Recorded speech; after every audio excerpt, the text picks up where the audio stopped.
وہ ایسا حرکت مینس جو الف کی جو شیپ ہوتی ہے، اگر اس کے اوپر کوئی حرکت نہیں ہے تو اس کو الف کنسیڈر کیا جاتا ہے، اور اگر اس کے اوپر کوئی حرکت ہے زیر زبر پیش ساکن کی تو اس کو حمزہ کنسیڈر کیا جاتا ہے۔ تو یہ دونوں ڈیفرنٹ اوپینین ہے۔ ایک وہ اوپینین ہے جس میں دونوں کو ایک ہی کنسیڈر کر لیا جاتا ہے، ایک اوپینین یہ ہے کہ اگر کوئی حرکت ہے تو حمزہ ہے، اگر کوئی حرکت نہیں ہے تو وہ الف ہے۔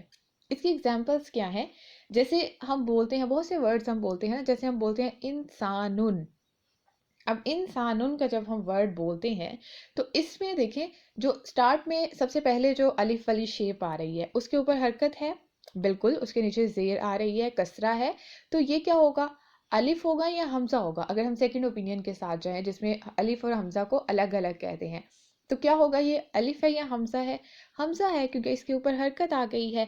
اسی کے ساتھ جیسے ہم پڑھتے ہیں اعمالن، تو اعمالن میں جو پہلا الف والی حرکت ہے وہ کیا ہے؟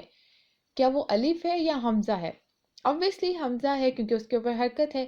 اسی کے ساتھ دیکھیں ایک شیپ الف کی شیپ جیسا ایک اور لیٹر بھی آ رہا ہے، جیسے سین کے بعد اور میم کے بعد۔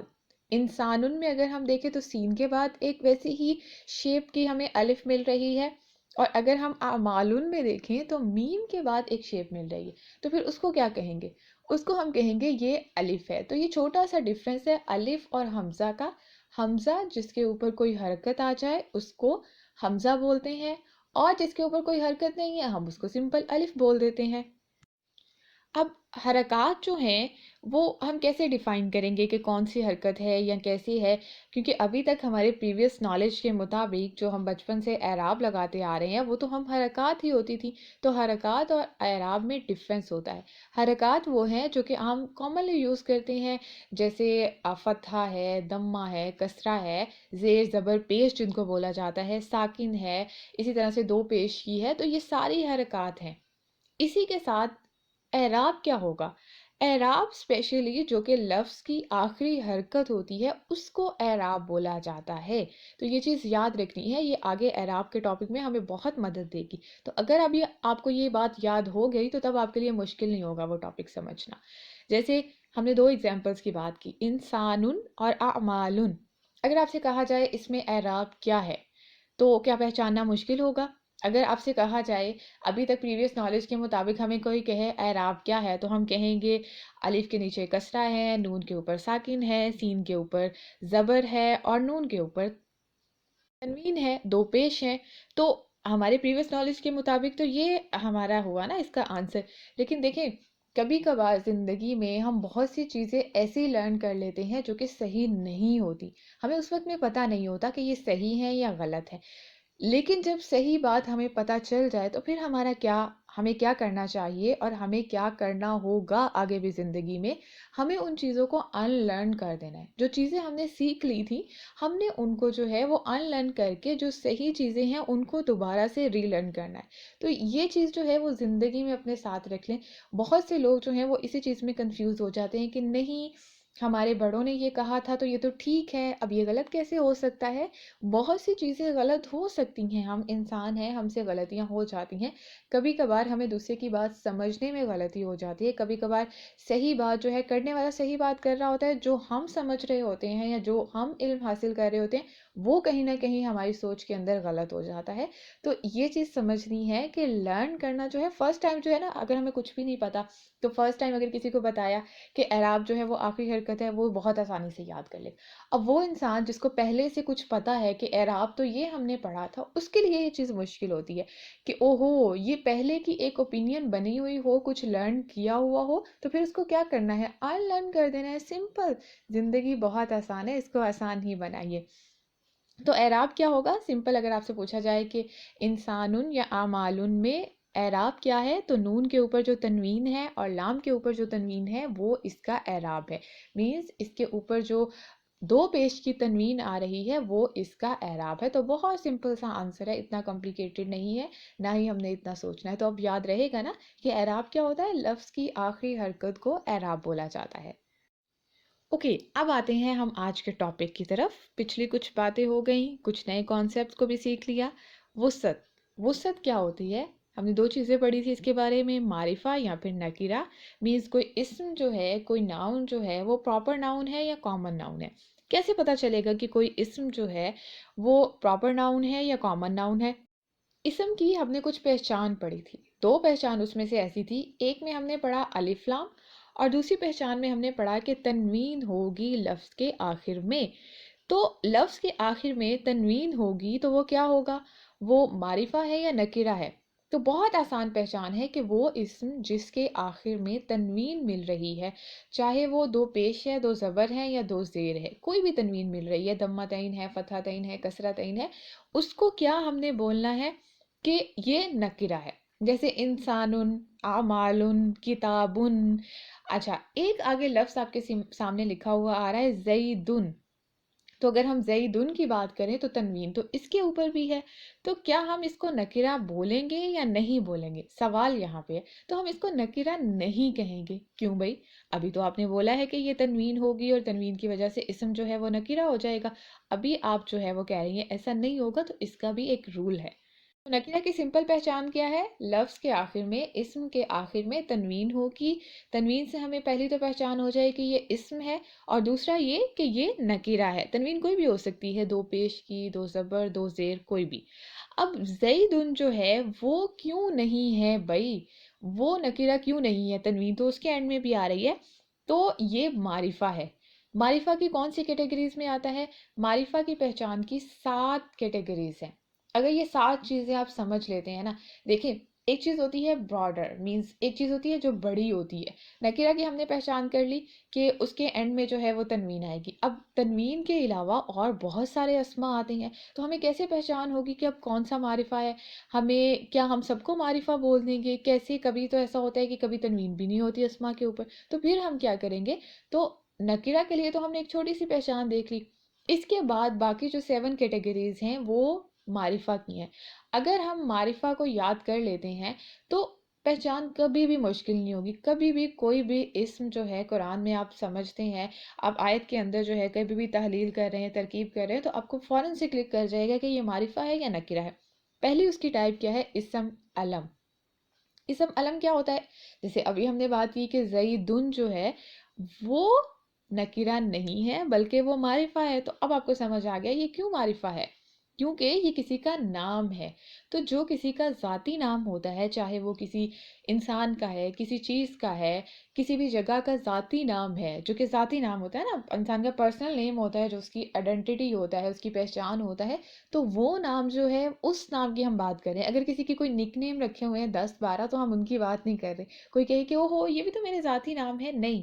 جو اس کا اوریجنل نیم ہوتا ہے، جو ہمارے اصل نام ہمارے ماں باپ رکھتے ہیں، ذاتی نام. کسی بھی شخص کا نام بھی ہوتا ہے، کسی جگہ کا نام بھی ہوتا ہے. جس طرح سے ہم نے بات کی زیدن، تو زیدن جو ہے وہ کسی لڑکے کا نام ہے، کسی کا اوریجنل ذاتی نام ہے. فاطمہ تو بھی نام ہے، ایک فیمیل نیم ہے. اسی کے ساتھ اگر ہم اسلامک مہینوں کی بات کرتے ہیں، رمضان، رجب، محرم، تو وہ بھی کیا ہے؟ وہ بھی معرفہ ہوں گے. اسی طرح سے اگر ہم کسی جگہ کا نام کی بات کرتے ہیں تو وہ بھی معرفہ ہوں گے. تو فرسٹ کیٹیگری کون سی ہے؟ اسم علم. کسی کا بھی ذاتی نام، کسی چیز کا، کسی شخص کا ذاتی نام جو ہے وہ معرفہ ہوگا. سیکنڈ کیٹیگری کو بولا جاتا ہے معرف باللام. اب معرف باللام کا کیا مطلب ہے؟ ایسے اسما جن کے شروع میں الف لام آئے. تو کچھ یاد آیا پرانی کہانی میں؟ بالکل، ہم نے یہ دیکھا تھا کہ اسم کے پہچان یہ ہے کہ اس کے شروع میں الف لام آتا ہے. تو الف لام والے جتنے بھی اسما آئیں گے وہ معرفہ ہوں گے، چاہے وہ حروف شمسیہ ہیں یا وہ حروف قمریہ ہے. مینز وہ حروف شمسی میں سے آ رہا ہے یا وہ حروف قمری میں سے آ رہا ہے، دونوں میں وہ معرفہ ہی ہوں گے. جیسے یہاں پہ اگزامپلز دی گئی ہیں آپ کو. الناس جو ہے وہ کیا ہے؟ حروف شمسیہ ہے یا حروف قمریہ ہے؟ اب تو آپ کو یاد ہو جانا چاہیے. اسی کے ساتھ الحمد یہ بھی معرفہ ہے. پھر الطالب وہ بھی معرفہ ہے. تو معرفہ کی سیکنڈ پہچان کیا ہے؟ معرف باللام. مینز شروع میں الف لام ہوگا، حمزہ اور لام تعریف بولا جاتا ہے الف لام کو. تھرڈ کیٹیگری اس کی کیا ہے معرفہ کی؟ تھرڈ کیٹیگری ہے ضمائر. ضمائر بھی ہم پڑھ چکے ہیں، کیا ہوتے ہیں وہ پروناؤنز ہوتے ہیں. تو جو بھی اسم ضمیر استعمال ہوتا ہے، جو بھی ضمائر آتے ہیں جو کہ اسم کی جگہ پہ استعمال ہوتے ہیں، لیٹ سپوز ہم کوئی ایسے لکھ رہے ہیں اپنے بیسٹ ٹیچر کے اوپر، بیسٹ فرینڈ کے اوپر، تو ہم کیا کرتے ہیں فرسٹ ٹائم میں اس کا نام مینشن کر دیتے ہیں، باقی پیراگراف میں کیا لکھتے ہیں ہی شی، جس بھی کیٹیگری سے ہم لکھ رہے ہیں، یا ہم کوئی اپنی فیوریٹ تھنگ کی بات کر رہے ہیں تو اسی کے اکارڈنگلی ہم اس کا پروناؤن یوز کرتے ہیں. بالکل اسی طرح سے عربک کے اندر بھی کچھ پروناؤن یوز ہوتے ہیں، جیسے ہوا، ہیا، انتا، انتی، انا، نحنو، ہم، ہما، ہننا. تو یہ سارے پروناؤنز جو ہیں یہ استعمال ہوتے ہیں اور یہ سارے کے سارے معرفہ ہوتے ہیں. تو جب بھی پروناؤن آئے تو ہم اس کو کیا بولیں گے، نکرہ ہے یا معرفہ؟ معرفہ ہے. اس کے بعد فورتھ کیٹیگری جو ہے وہ ہے اسم اشارہ. اسم اشارہ بھی ہم دیکھ چکے ہیں کس لیے استعمال ہوتا ہے، کسی چیز کی طرف اشارہ کرنے کے لیے. کسی چیز کی طرف جب ہم اشارہ کرتے ہیں تو اس کے لیے ڈیفرنٹ اسما استعمال ہوتے ہیں، ڈیفرنٹ الفاظ کو استعمال کیا جاتا ہے، جیسے ہاذا، ہاذہی، تلکا، ذالکا، اولائکا. تو یہ سارے قرآن میں جو ہیں یہ الفاظ ہم پڑھتے ہیں، اور یہی جو ہیں یہ سارے کے سارے کیا ہوتے ہیں، نکیرہ ہوتے ہیں یا معرفہ ہوتے ہیں، معرفہ ہوتے ہیں. تو فورتھ کیٹیگری ہم نے دیکھ لی کہ اسم اشارہ جو کہ اشارہ کرنے کے لیے استعمال ہوتے ہیں، جتنے بھی اسما وہ الفاظ بھی معرفہ ہوتے ہیں. ففتھ کیٹیگری ہے اسم موصولہ. اب اسم موصولہ کیا ہوتی ہیں، یہ جوڑنے کے لیے استعمال ہوتے ہیں. ہم اس کو کہہ سکتے ہیں کنیکٹنگ ناؤنس، مینز یہ دو آیات کے مفہوم کو جوڑنے کے لیے، دو الفاظ کے مفہوم کو جوڑنے کے لیے استعمال ہوتے ہیں. اور قرآن میں بہت زیادہ ہم یہ ذکر پڑھتے ہیں، اللہ زی، اللہ تی، اللہ زینہ، ماں. تو یہ الفاظ جو ہیں یہ بہت زیادہ، ہم جس طرح سے ہم نے ضمائر کو بہت زیادہ اسٹڈی کرتے ہیں، اسی طرح سے اسم اشارہ بہت زیادہ استعمال ہوتا ہے. اسی طرح سے قرآن پاک میں ان الفاظ کا استعمال بھی بہت زیادہ ہوتا ہے. اللہ زی، اللہ تی، اللہ زینہ. جیسے ہم پڑھتے ہیں یا ایھا الذین آمنو، اے ایمان والو. تو جہاں پہ ان کو بلایا گیا ہے تو وہاں پہ کنیکٹنگ کے طور پہ آ رہا ہے، مینس اس کا کنیکشن بنانے کے لیے، جوڑنے یا ملانے کے لیے استعمال ہو رہا ہے. فردر انشاءاللہ جب ہم اس ٹاپک پہ آئیں گے تو بہت ڈیٹیل سے ان کو سمجھ لیں گے. تو اسم موصولہ جتنے ہوتے ہیں وہ کیا ہوتے ہیں، وہ معرفہ ہوتے ہیں. سکس کیٹیگری ہماری کیا ہے، اسم منادا. اسم منادا کس کو بولتے ہیں، منادا بولتے ہیں کسی کو پکارنے کے لیے، جس کو پکارا جاتا ہے نا. منادا جس کو پکارا جاتا ہے، مینس اگر کوئی مجھے پکار رہا ہے تو منادا ہے جس کو پکارا جا رہا ہے وہ منادا ہوتا ہے. تو اسم منادا جس کو پکارا جا رہا ہے وہ اسم بھی معرفہ ہوگا. اب کچھ ایسے حروف ہیں، ہمیں کیسے پتا چلے گا کہ یہ اسم منادا ہے؟ تو اس کی پہچان بہت آسان ہے. کچھ ایسے حروف ہیں جن کو حروف ندا بولا جاتا ہے، مینس وہ ایسے حروف ہیں جو کسی کو بلانے کے لیے استعمال ہوتے ہیں. جیسے قرآن میں آتا ہے یا، ہم کسی کو بلائیں، اگر ہم نے زید کو بلانا ہے یا فاطمہ کو بلانا ہے تو ہم بولے یا زیدو. اسی طرح سے یا ایوہا کا بہت زیادہ استعمال ہوا ہے، یا ایتوہا کا استعمال ہوا ہے. تو یہ سارے وہ الفاظ ہیں، سارے وہ اسما ہیں جو کہ معرفہ ہوتے ہیں. سیونتھ اینڈ فائنل کیٹیگری کیا ہے، وہ ہے مضاف. ابھی مضاف کی پہچان آپ کے لیے مشکل ہوگی، لیکن کوئی مسئلہ نہیں ہے، انشاءاللہ جب ہم فردر نیکسٹ لیکچرز میں جائیں گے تو آپ کے لیے بہت آسان ہو جائے گا یہ بھی سمجھنا. تو اگر مضاف علیہ جو ہے وہ معرفہ ہے تو اس کا مضاف بھی معرفہ ہوگے. نہیں سمجھ آیا؟ کوئی بات نہیں، جسٹ نوٹس میں لکھ لیں. جب ہم اس پوائنٹ پہ پہنچیں گے تو آپ کو آٹومیٹکلی کلک کر جائے گا کہ او ہم نے معرفہ کے ٹاپک میں یہ پڑھا تھا. تو یہی مقصد ہے، ایک دفعہ ہمیں سمجھ آ جائے گا تو پھر انشاءاللہ فردر ہمیں سمجھنا مشکل نہیں ہوگا. تو اس کی اگزامپل کیا ہے، جیسے ہم بہت دفعہ ایسے اسما دیکھتے ہیں جن کے اوپر نہ تو الف لام ہوتا ہے اور نہ ہی تنوین ہوتی ہے. ابھی ہم نے دیکھا نا، اگر تو الف لام آ گیا تو وہ معرفہ ہے، اگر آ گیا ہمارے پاس تنوین اینڈ کے اوپر تو کیا ہوگا، نکرہ ہے. بٹ اگر کوئی ایسا اسم ہے، جیسے ہم بات کرتے ہیں کتابن، تو کتابن کیا ہوگا، نکرہ ہے کیونکہ اینڈ میں تنوین آ رہی ہے. اگر ہم بات کرتے ہیں الکتابو تو معرفہ ہے کیونکہ اس کے سٹارٹ میں الف لام آ گیا. بٹ اگر سمپلی استعمال ہو رہا ہے کتابو تو اب کیا کریں گے بھائی، اب کیسے پتا چلے گا کہ یہ معرفہ ہے یا نکرہ ہے؟ تو اس کی وسعت واضح نہیں ہوتی. تو اس کی وسعت واضح نہیں ہے تو پھر اس کی وسعت ہے کیا، وہی وسعت ہوگی جو مضاف علیہ کی ہوگی. اور مضاف علیہ کیا ہے، وہ ہے اللہ ہی. یہاں پہ اللہ ہی جو ہے وہ مضاف ہے، اللہ کا ذاتی نام ہے، معرفہ ہے، تو اس سے پہلے آنے والا جو اسم ہے وہ مضاف، وہ بھی معرفہ ہو جائے گا۔ تو یہ چھوٹا سا کانسیپٹ ہے جو انشاءاللہ ہم مرکبات میں اسٹڈی کریں گے کہ مرکب ناقص اضافی بنتا کیسی ہے اور اس کی وسعت کیا ہوتی ہے۔ ابھی سمجھ آ رہا ہے تو ٹھیک ہے، نہیں سمجھ آ رہا تو جسٹ لکھ لیں، سن لیں۔ معرفہ کی پہچان میں کتنی ٹوٹل کیٹیگریز ہیں؟ 7۔ سب سے پہلے اسم علم، کسی کا بھی ذاتی نام۔ سیکنڈ، معرف باللام، مینس شروع میں الف لام آ جائے، حمزہ یا پھر لام تعریف، حمزہ اور لام تعریف آ جائے مینس معرف باللام ہے، الف لام سٹارٹ میں آ گیا کسی بھی لفظ کے، کسی بھی اسم کے۔ اسم ضمیر، جتنے بھی ضمائر استعمال ہوتے ہیں وہ سارے کے سارے معرفہ ہوتے ہیں۔ اسم اشارہ، جو کہ اشارہ کرنے کے لیے استعمال ہوتے ہیں، وہ بھی معرفہ ہوتے ہیں۔ اسم موصولہ، جو کہ کنیکٹ کرنے کے لیے استعمال ہوتے ہیں کسی مفہوم کو، آیات کو، وہ بھی معرفہ ہوتے ہیں۔ اسم منادہ، جس اسم کو پکارا جاتا ہے وہ بھی معرفہ ہوتا ہے، اور اسی کے ساتھ ساتھ اگر مضاف الیہ معرفہ ہے تو اس کا مضاف بھی معرفہ ہوگا۔ تو یہ تھا آج کا ہمارا لیکچر۔ مجھے امید ہے کہ آپ لوگوں کے لیے زیادہ مشکل نہیں رہا ہوگا۔ ہم ایک کوئک سا ریویو کر لیتے ہیں کہ آج کی کلاس میں ہم نے پڑھا کیا ہے۔ سب سے پہلے ہم نے دیکھا حروف تہجی کی تعداد جو کہ ڈفرینس آ رہی ہے، تو ڈفرینس آف اوپینین جب ہو تب بھی ہمیں کس چیز کا دھیان رکھنا ہے کہ صحیح علم کیا ہے۔ اگر ڈفرینس آف اوپینین میں دونوں جگہ پہ صحیح بات ہے تو ہم نے کسی بھی ایک موقف کو غلط اور ایک کو صحیح نہیں کہنا۔ ڈفرینس آف اوپینین اختلاف کی صورت میں بھی رسپیکٹ کا قائم رہنا بہت ضروری ہے، اور اس کی آج کل ہم مسلمانوں میں بہت کمی ہے۔ ہم اختلاف تو کرتے ہیں لیکن اسی کے ساتھ ساتھ بدتمیز بھی ہو جاتے ہیں کہ سامنے والے کی جو ہے وہ تذلیل کر رہے ہوتے ہیں اور ہمیں احساس بھی نہیں ہوتا۔ ٹھیک ہے، آپ کا اوپینین صحیح ہے، آپ کو اختلاف ہے کسی بات سے، ضرور کریں۔ سننے والا جو ہے جس سے اختلاف کیا جا رہا ہے، دونوں کو چاہیے کہ وہ تمیز سے، احترام کا دامن نہیں چھوڑیں۔ چاہے آپ اختلاف کر رہے ہیں یا چاہے آپ ایک بات میں متفق ہیں، متفق نہیں بھی ہیں، تو سامنے والے کے اختلاف کو تحمل سے سنیے، اور اختلاف کرنے والے کو بھی چاہیے کہ وہ احترام سے بات کرے۔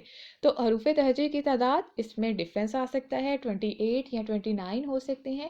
کس وجہ سے؟ اگر تو الف اور حمزہ ڈفرینس ہم کریں گے کہ دونوں الگ ہیں تو 29 ہو جائیں گے، اگر ہم کہیں گے دونوں ایک ہی ہیں تو 28 ہو جائیں گے۔ الف اور حمزہ کا فرق کیا ہے؟ الف جو کہ بالکل خالی ہوگا، جس کے اوپر کچھ بھی نہیں ہوگا، حمزہ جس کے اوپر کوئی نہ کوئی حرکت ہوگی۔ اس کے بعد ہم نے وسعت کو اسٹڈی کیا۔ وسعت میں دو چیزیں آتی ہیں، معرفہ یا نکرہ ہونا، کسی اسم کا پراپر ناؤن یا کامن ناؤن ہونا۔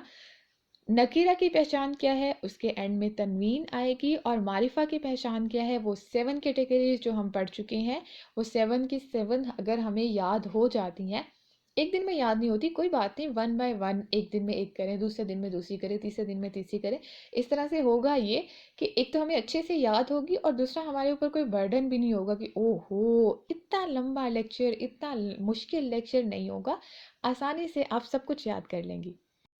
اپنا بہت خیال رکھیے گا۔ سبحانک اللہم و بحمدک، نشہد ان لا الہ الا انت، نستغفرک و نتوب الیک۔ السلام علیکم ورحمۃ اللہ وبرکاتہ۔